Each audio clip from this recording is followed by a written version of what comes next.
ಕನ್ನಡದ ಬಹು ನಿರೀಕ್ಷಿತ ಟಾಕ್ಸಿಕ್ ಸಿನಿಮಾದ ಹೊಸ ಪೋಸ್ಟರ್ ಒಂದನ್ನು ರಿಲೀಸ್ ಮಾಡಲಾಗಿದೆ.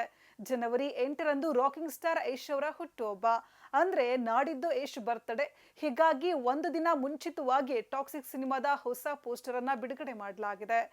ಇನ್ನ ರಿಲೀಸ್ ಆದ ಹೊಸ ಪೋಸ್ಟರ್ ನಲ್ಲಿ ನಟ ಯಶ್ ರೆಟ್ರೋ ಸ್ಟೈಲ್ ನಲ್ಲಿ ಕಾರಿನ ಪಕ್ಕ ಸಿಗರೇಟ್ ಸೇದ್ತಾ ಸೂಟ್ ಧರಿಸಿ ಹ್ಯಾಟ್ ಧರಿಸಿಕೊಂಡು ನಿಂತಿರೋದನ್ನ ಕಾಣಬಹುದು. ಸದ್ಯ ಈ ಪೋಸ್ಟರ್ ಸಖತ್ ವೈರಲ್ ಆಗಿದೆ. ಅಲ್ಲದೆ ಇಲ್ಲೊಂದು ಸ್ಪೆಷಲ್ ಸಮಾಚಾರ. ಅದೇನಂದ್ರೆ ಪೋಸ್ಟರ್ ನಲ್ಲಿ ಕಾಣಿಸ್ಕೊಂಡಿರುವ ಯಶ್ ಕಾರಿನ ಪಕ್ಕ ನಿಂತಿದ್ದಾರೆ. ಆ ಕಾರು ಬ್ರಿಟನ್ ರಾಣಿ ಎಲಿಜಬೆತ್ ಬಳಸ್ತಾ ಇದ್ದ ದುಬಾರಿ ಕಾರ್ ಆಗಿದೆ.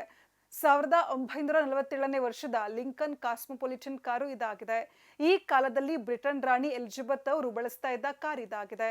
ಹೀಗಾಗಿ ಟಾಕ್ಸಿಕ್ ಸಿನಿಮಾದ ಕಥೆಯು ಅದೇ ಅವಧಿಯಲ್ಲಿ ನಡೆಯಲಿದೆ.